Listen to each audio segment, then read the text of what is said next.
बिस्मिल्लाहिर्रहमानिर्रहीम। अस्सलामु अलैकुम वरहमतुल्लाहि वबरकातुहू। नाज़रीन कराम, आदम सानी हज़रत नूह अलैहिस्सलाम की हालात ज़िंदगी के हवाले से इब्तिदाई हिस्सा पिछली वीडियो में हम आपके सामने पेश कर चुके हैं।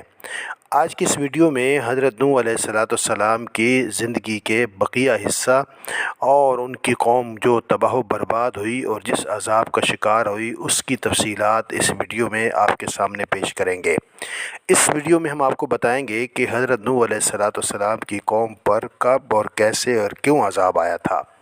इस वीडियो को आखिर तक ज़रूर सुनिएगा और मेरी आपसे गुजारिश ये है कि अगर आप पहली बार हमारे चैनल पर आ रहे हैं तो आप हमारे चैनल को सब्सक्राइब कर लीजिएगा और कमेंट्स बॉक्स में जाकर अपनी तजावीज़ और मशवरे से ज़रूर आगाह कीजिएगा आपको ये हमारी वीडियो कैसी लगी। तो आइए चलते हैं, हज़रत नूह अलैहिस्सलाम की हालात ज़िंदगी के हवाले से बात करते हैं। हज़रत नूह अलैहिस्सलाम तकरीबन 950 साल तक दुनिया में अल्लाह के बंदों को खुदा की तरफ बुलाने का काम यानी दावत और तबलीग का काम करते रहे। हज़रत नूह अलैहिस्सलाम हर एक शख्स के पास जाकर तबलीग करते, दावत देते, कभी कभी आप खुले इज्तिमात से भी खिताब करते। एक मरतबा ऐसा भी हुआ कि हज़रत नूह अलैहिस्सलाम एक रास्ता से गुज़र रहे थे तो कुछ लोगों ने आपका रास्ता रोक लिया और मारने के दरपे हो गए। कुछ लोगों ने पत्थर भी बरसाए। एक शख्स आगे आया, लोगों से कहा तुम इसे क्यों मारते हो, उसने तुम्हारा क्या नुकसान किया है?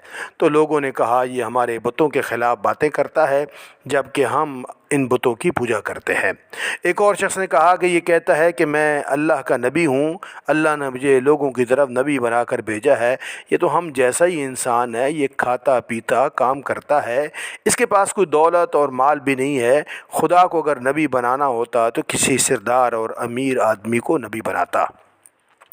हज़रत नूह अलैहिस्सलाम ने जवाब दिया, मेरे रसूल होने का सबसे बड़ा सबूत ये है कि मैं तुम्हारे ही माशरे का फ़र्द हूँ, लेकिन इसके बावजूद मैं तुम्हारी तरह बेजान बुतों को नहीं पूछता। मैं शिरक और बुत परस्ती के अंदर मुब्तला नहीं हूँ। दूसरा बड़ा सबूत ये है कि मैं तुम लोगों को नसीहत कर रहा हूँ, लेकिन इसका कोई मुआवजा तुमसे तलब नहीं करता। मेरा अजर तो अल्लाह के ज़िम्मा है। मैं तो ये कहता हूँ कि किसी पर जुल्म न करो। मैं तो तुम सब को नेकी और भलाई की तरफ बुला रहा हूँ। मैं तुम्हारा खैर खा हूँ। इनमें से एक ने कहा, नूह बादशाह या सरदार बनना चाहता है ताकि इसकी इज़्ज़त हो। हज़रत नूह अलैहिस्सलाम ने फरमाया, तुम्हारी अक्लों को क्या हो गया है कि पत्थरों को पूज रहे हो? ए कौम, अल्लाह की इबादत करो, वही इबादत के लायक है। अल्लाह के सिवा कोई माबूद नहीं है। जब तुम अल्लाह पर ईमान लाओगे तो तुम बुराई से दूर रहोगे। न मैं तुम्हें बादशाह बनना चाहता हूँ, न मुझे सरदार बनने का कोई शौक़ है। मैं तो सिर्फ नेकी की तरफ बुला रहा हूँ। क्या तुम नहीं देखते कि अल्लाह ने चाँद और सूरज पैदा किए, चलने के लिए फ़र्श बनाया और तुम्हें नेमतों से नवाजा? हज़रत नूह अलैहिस्सलाम जब ये बातें कही तो लोगों ने कानों में उंगलियां ठोस ली, एक लफ्ज़ भी सुनने के लिए तैयार नहीं हुए। एक मौका पर हज़रत नूह अलैहिस्सलाम ने अपनी कौम से फ़रमाया, ए नादानो, ये क्यों नहीं समझते? ये दुनिया तो एक आजमाइश की जगह है। तुम्हारे सामने अच्छाई और बुराई दोनों हैं। ए कौम, मैं तुमको आने वाले दिन के अजाब से डराता हूँ। उस दिन कोई किसी के काम नहीं आएगा। देखो जो गरीब हैं मुझ पर ईमान लाए हैं, लेकिन तुम्हें दौलत का गुरूर है। ए कौम, गरीबों के साथ उसने सलूक से पेश आओ, नंगों और भूखों का ख्याल रखो। इनमें से एक सरदार ने गुरूर और तकब्बर से कहा, फ़र्ज़ करो कि हम तुम्हारी बात मान लेते हैं, क्या तुम पर ईमान लाकर गरीब और 2 टके के लोगों के साथ मिल जाएं जो तुम्हारे साथ ईमान लाए हैं? ऐसा नहीं हो सकता। वो आपको ज़लील करने की कोशिश करते, मजाक उड़ाते, आवाज़ें कसते, मुंह फेर लेते, गालियां देते, मारने की कोशिश करते, बल्कि एक रोज़ मारा पीटा भी, लेकिन आप अलैहिस्सलाम ने सब्र का दामन हाथ से न छोड़ा, बल्कि अपना काम जारी रखा। आपकी बीवी और आपका बेटा भी मुनकरीन और काफरों की जमात में से था। हज़रत नूह अलैहिस्सलाम ने दुआ की कि ए रब, मेरे परवरदिगार, मैंने अपनी कौम को रात दिन समझाया, हक़ की तरफ बुलाया। मेरे बुलाने पर वो ज़्यादा दूर भागते रहे। मैंने एलानिया और खुफिया भी समझाया। उन्होंने अपनी कानों में उंगलियां ठोस ली और मेरी दावत और बात को सुनने से सरासर मुनकिर बागी हो गए। अल्लाह ताला ने हज़रत नूह अलैहिस्सलाम को वही भेजी कि एक कश्ती बनाओ और ज़ालिमों के बारे में कुछ मत बोलो। اللہ کے حکم کے مطابق آپ نے کشتی تیار کرنا شروع کی۔ کچھ لوگوں نے مذاق کرتے ہوئے پوچھا، اے نوح یہ کیا بنا رہے ہو؟ آپ نے بتایا کہ میں کشتی تیار کر رہا ہوں کیونکہ اللہ کی طرف سے عذاب آنے والا ہے۔ اللہ نے جو ڈھیل دی ہے وہ ڈھیل اب ختم ہو رہی ہے۔ جب وقت آئے گا ہر طرف پانی پانی نظر آئے گا، صرف وہی بچے گا جو اس کشتی میں سوار ہوگا۔ جو بت پرستی سے توبہ کرے گا، گناہوں سے معافی مانگے گا، اسی کو اس کشتی میں جگہ ملے گی۔ لوگ بولے، اے نوح یہ زمین تو خشک ہے، ایسے کوئی بھی آثار نہیں ہے کہ اتنا پانی ہو جائے کہ کشتی تیرنے لگے۔ نوح علیہ السلام کا دماغ ہی شاید چل بسا ہے۔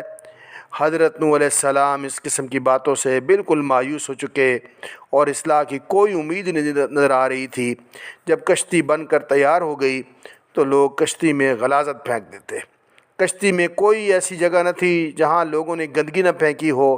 کافر غلاظت پھیلانے کے لیے کشتی کے اندر جایا کرتے تھے، یہ ان کا معمول بن چکا تھا۔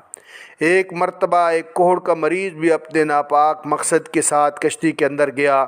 اس کے سڑے ہوئے جسم کے ایک حصہ پر کچھ غلاظت لگ گئی۔ کچھ دیر بعد اس نے دیکھا کہ جہاں غلاظت لگی تھی وہ حصہ اچھا ہو گیا۔ اب اسے حیرت ہوئی کہ یہ کیا ماجرا ہے، آخر غلاظت سے کس طرح شفا ہو سکتی ہے؟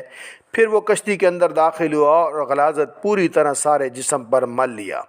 دیکھا کہ بالکل تندرست ہو گیا ہے۔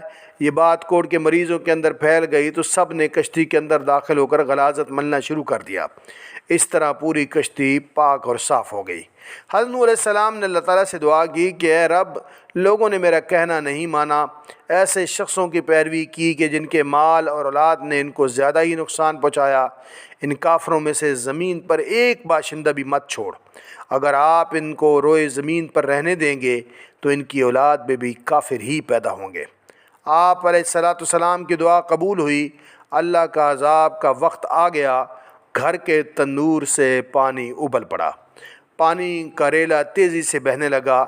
جس جگہ سے پانی ابل پڑا وہ جگہ کوفہ کی ایک مسجد تھی جس کا نام مسجد انبیاء ہے۔ دوسری طرف آسمان پر بھی خوفناک بادل، سیاہ بادل چھانے لگے۔ حضرت نوح علیہ السلام نے دیکھا کہ زمین سے چشمے پھوٹ رہے ہیں۔ حضرت نوح علیہ السلام نے کہا کہ یہ عذاب کی علامت ہے۔ کافر کہنے لگے، طوفان تو آتے ہی رہتے ہیں، بارشیں تو ہوتی ہی رہتی ہیں، یہ کوئی نئی بات تو نہیں ہے۔ کچھ دیر میں موسم بدل جائے گا اور یہ سب بادل چھٹ جائیں گے۔ دیکھتے ہی دیکھتے ہوا کا تیز جھونکا آیا جس سے ہر چیز ہل کے رہ گئی۔ پھر پانی برسنا شروع ہوا۔ بارش میں اتنی شدت تھی جیسے کہ آسمان نے اپنے تمام دروازے کھول دیے ہوں۔ حضرت نوح علیہ السلام نے ایمان والوں سے کہا، کشتی میں سوار ہو جاؤ۔ اللہ تعالیٰ نے فرمایا کہ ہر قسم کے جانوروں کا جوڑا بھی کشتی میں سوار کرا لو۔ حضرت نوح علیہ السلام نے اللہ کے حکم کی تعمیل کی، ہر جانور کا جوڑا سوار کرا لیا۔ کشتی میں ایک علیحدہ جگہ پر سب جانوروں کو باندھ دیا گیا۔ طوفان چلنے لگا۔ بارش سے ندی، نالے اور زمین پر پانی ہر طرف بھر گیا۔ پھر زمین کے ہر حصے میں پانی بہنے لگا۔ اب حضرت نوح علیہ السلام کا جہاز تیرنے لگا۔ پانی اونچا ہو رہا تھا۔ حضرت نوح علیہ السلام کی نظر جب بیٹے پر پڑی تو آواز لگانے لگے، بیٹا اب اس کشتی میں سوار ہو جاؤ، تمہاری جان بچ جائے گی، اب کافروں کا ساتھ چھوڑ دو۔ تو بیٹے نے جواب دیا کہ میں پہاڑ کی اونچی چوٹی پر چڑھ جاؤں گا، پانی وہاں تک نہیں پہنچے گا۔ تب حضرت نوح علیہ السلام نے اللہ سے اپنے بیٹے کے بارے میں سفارش کی کہ میرا بیٹا ڈوب رہا ہے، یہ تو میرے ہی خاندان کا ایک فرد ہے، تیرا وعدہ سچا ہے۔ اللہ تعالیٰ نے فرمایا کہ وہ تیرے خاندان والوں میں سے نہیں ہے، تیرے گھر والے تو وہ ہیں جو تجھ پر ایمان لائے ہیں۔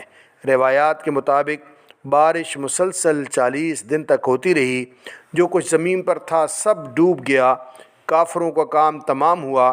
جو لوگ حضرت نوح علیہ السلام پر ایمان لائے تھے وہ کشتی میں سوار ہو کر بچ گئے۔ کشتی کوہ جودی پر جا کر ٹھہری جسے ارارات بھی کہتے ہیں۔ کشتی میں سب سوار تھے۔ اس دوران حضرت نوح علیہ السلام کو ایک فاختہ نظر آئی، اس کی چونچ میں زیتون کا درخت کا پتا تھا۔ یہ امن و سکون کی علامت تھی، یعنی پانی اتر چکا ہے۔ جودی پہاڑ جو کہ مشرقی ترکی علاقے میں ہے، یہ 16,900 فٹ بلند ہے جو برف سے ڈھکی رہتی ہے۔ روس کی سرحد بھی اس سے ملتی ہے۔ اس پہاڑ کو ناقابل تسخیر خیال کیا جاتا ہے۔ لیکن 1929 میں جرمن ماہر طبیعیات جون جیکب نے 2 ناکام کوششوں کے بعد اسے سر کر لیا۔ کچھ عرصہ پہلے ہزاروں سال کی جمی ہوئی برف کا تودہ گرنے سے نوح علیہ السلام کی کشتی کا ایک حصہ